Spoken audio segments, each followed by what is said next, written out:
दीनदयाल सैनी, व्याख्याता, राजकीय आचार्य संस्कृत महाविद्यालय चिराना। आज आचार्य विश्वनाथ कृत है साहित्य दर्पण, उस पर विषय पर आचार्य विश्वनाथ के जीवन परिचय और उनके व्यक्तित्व पर हम प्रकाश डालते हैं, उनके बारे में हम विवेचन करते हैं, उनके बारे में जानकारी देते हैं। ये विदित है कि विश्वनाथ का जो जीवन है, उनके काल का ज्ञान, उनकी स्वयं की जो कृतियां हैं उनके द्वारा हो जाता है। साहित्य दर्पण में अनेक स्थानों पर उद्धृत उनके श्लोकों के अध्ययन से पता चलता है कि उनका जन्म ऐसे कुल में हुआ जिसमें उनके पिता, पितामह है, प्रपितामह है, सभी संस्कृत के धुरंधर विद्वान थे। आगे साहित्य दर्पण में विश्वनाथ ने यह उल्लेख किया है कि उनके वृद्ध प्रपितामह है, संभवतः उनके दादा के पिता जिनका नाम नारायण था, वो बहुत ही पहुंचे हुए उद्भट विद्वान थे, उच्च कोटि के विद्वान थे और विद्वत मंडली में उनका बड़ा ही स्थान था, प्रमुख स्थान था। उन्होंने कलिंग नरेश नरसिंह की सभा में धर्मदत्त नामक आचार्य को परास्त किया था, ऐसा भी कहते हैं।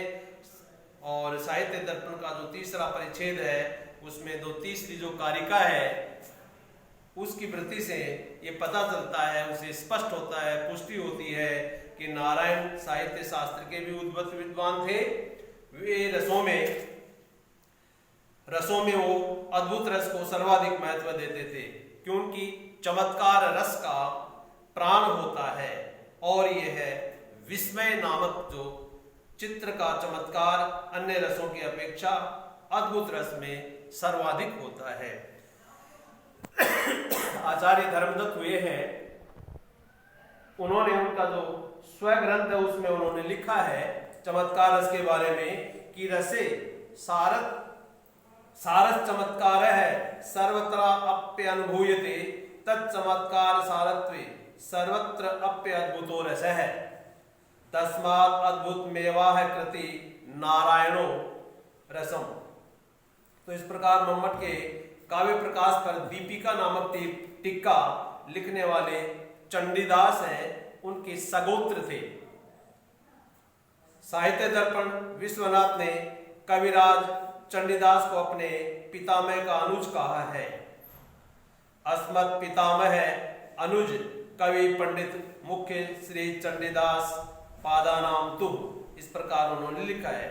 चंडीदास ने भी काव्य प्रकाश की जो दीपिका है उसमें टीका में स्वीकार किया है कि नारायण ने नरसिंह की सभा में धर्मदत्त को परास्त किया था।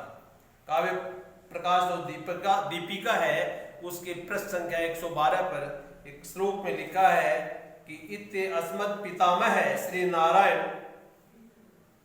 नारायण पादे कलिंग इंद्र श्री नरसिंह देव चक्र व्रति गोष्ठी गरिष्ठा नाम पूर्तो धर्मदत्त महाकवि स्थगित है। इससे प्रतीत होता है कि नारायण विश्वनाथ के परदादा थे तथा चंडीदास उनके दादा के भाई थे। नारायण तथा चंडीदास दोनों ही संस्कृत साहित्य विद्या के धुरंधर विद्वान थे। विश्वनाथ ने अपने पितामह के विषय में कुछ नहीं कहा है, परंतु उनके पिता भी उनके पितामह के अनुज चंडीदास तथा वृद्ध प्रपितामह नारायण के समान प्रतिष्ठित विद्वान थे। उनके पिता का नाम चंद्रशेखर था। वे श्रेष्ठ कवि तथा उच्च कोटि के विद्वान थे। विश्वनाथ ने अपने पिता के काव्य के कई उदाहरण अपने काव्य में प्रस्तुत किए हैं। उन्होंने अपने पिता चंद्रशेखर की 2 कृतियों का उल्लेख भी किया है। उसमें एक कृति का नाम है पुष्पमाला और दूसरी कृति का नाम है भाषारणव। इनमें भाषारणव में संस्कृत, शोरसेनी, महाराष्ट्री तथा अन्य प्राकृत उपभाषाओं को भी उसमें विवेचन किया है, प्रतिष्ठित किया है। विश्वनाथ तथा उनके पिता चंद्रशेखर दोनों ही कलिंग देश के राजाओं के जो सभा होती थी उनमें उच्च उच्च पदों पर वो प्रतिष्ठित रहते थे। दोनों ही सांदी विग्रहित एवं महापात्र उपाधियों से वो सम्मानित थे। विश्वनाथ उत्कल देशवासी, उत्कल जो उड़ीसा है तो वहां के रहने वाले थे।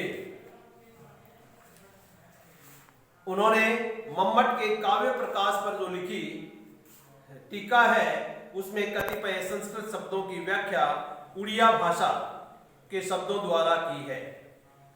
वे वैष्णव थे तथा भगवान विष्णु के वो परम भक्त थे, उसमें गहरी आस्था रखते थे। साहित्य दर्पण की पुस्तिकाओं में हमें उनके विषय से पता चलता है। साहित्य शास्त्र, महान कवि, 18 भाषाओं के वो जानकार, ज्ञाता, श्री नारायण के भक्त तथा कलिंगाधिपति, ऐसी पदवियों से सुशोभित, संभवतः नरसिंह की सभा में सांदी विग्रहित तथा युद्ध कार्यों के अधिकारी के पद पर वो आसीन थे, उनका उल्लेख मिलता है। अब हम उनके कृतित्व के बारे में वर्णन करते हैं। साहित्य दर्पण के अतिरिक्त विश्वनाथ ने अनेक कृतियों का उल्लेख किया है। एक है राघव विलास। राघव विलास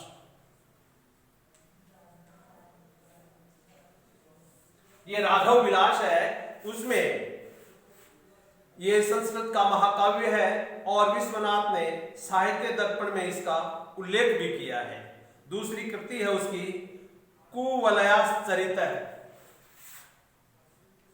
कुवलयास चरित्र ये उसकी दूसरी कृति है।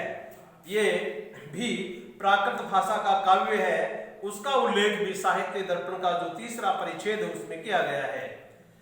और तीसरा जो उनका काव्य है वो है प्रभावती परिणय।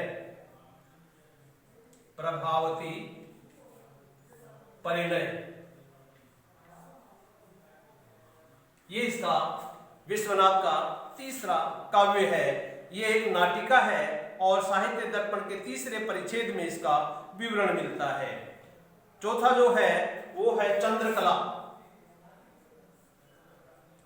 चंद्रकला भी उनका एक काव्य है, इसमें नाटिका है और उसका उल्लेख भी तीसरे परिच्छेद में साहित्य दर्पण में मिलता है। अगला उसका जो महत्वपूर्ण है ये प्रशस्ति रत्नावली। प्रशस्ति रत्नावली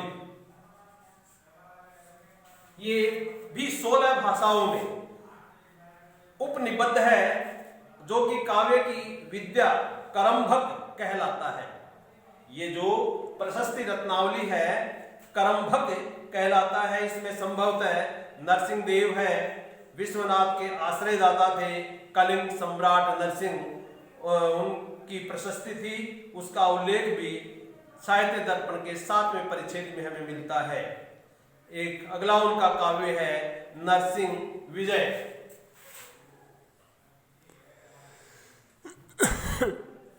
नरसिंह विजय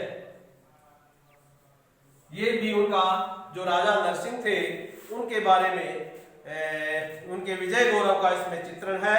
विश्वनाथ के जो पुत्र है अनंतदास, उन्होंने साहित्य दर्पण की लोचन टीका में इस काव्य का विवेचन किया है, उसमें निर्देशित किया है और लिखा है कि यथा मम तात पादानाम विजय नरसिंह इत्यादि, ऐसा उन्होंने अपने टीका में उनके पुत्र ने लिखा है।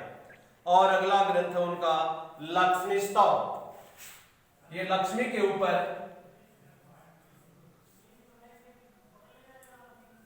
स्तोत्र है इसमें, जिसमें विश्वनाथ की रचना है और इसमें जो साहित्य दर्पण के जो 10वां परिच्छेद है उसमें इसका वर्णन मिलता है। इसमें जो अंत्यानुप्रास है उसकी भी इसमें व्याख्या की गई है। ये ग्रंथ मुक्तक काव्य के रूप में प्रतीत होता है। एक है काव्य प्रकाश दर्पण, उसका जो आखिरी है काव्य प्रकाश दर्पण।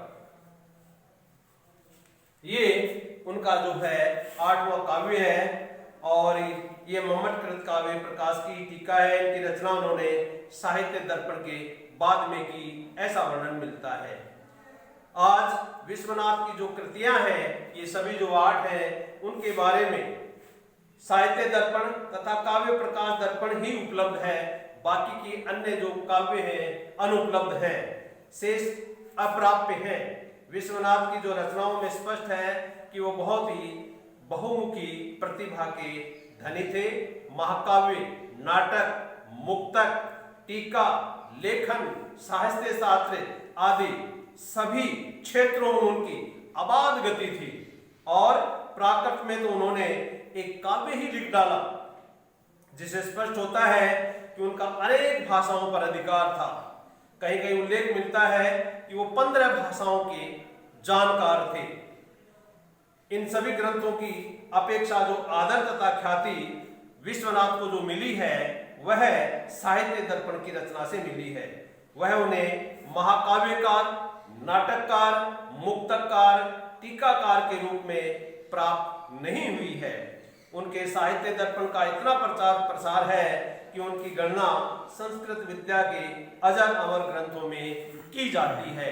और यहाँ तक है कि साहित्य दर्पण शास्त्रीय स्तर के, स्नातक स्तर के जो संस्कृत पढ़ते हैं तो स्नातक स्तर के विद्यार्थियों के लिए ये प्रायः एक प्रश्न पत्र या विषय रहता है, जिसमें साहित्य दर्पण को अनिवार्य रूप से भारत के किसी भी विश्वविद्यालय में ये पढ़ाया जाता है। इस प्रकार विश्वनाथ की ख्याति अपरिमित है साहित्य दर्पण के क्षेत्र में। धन्यवाद।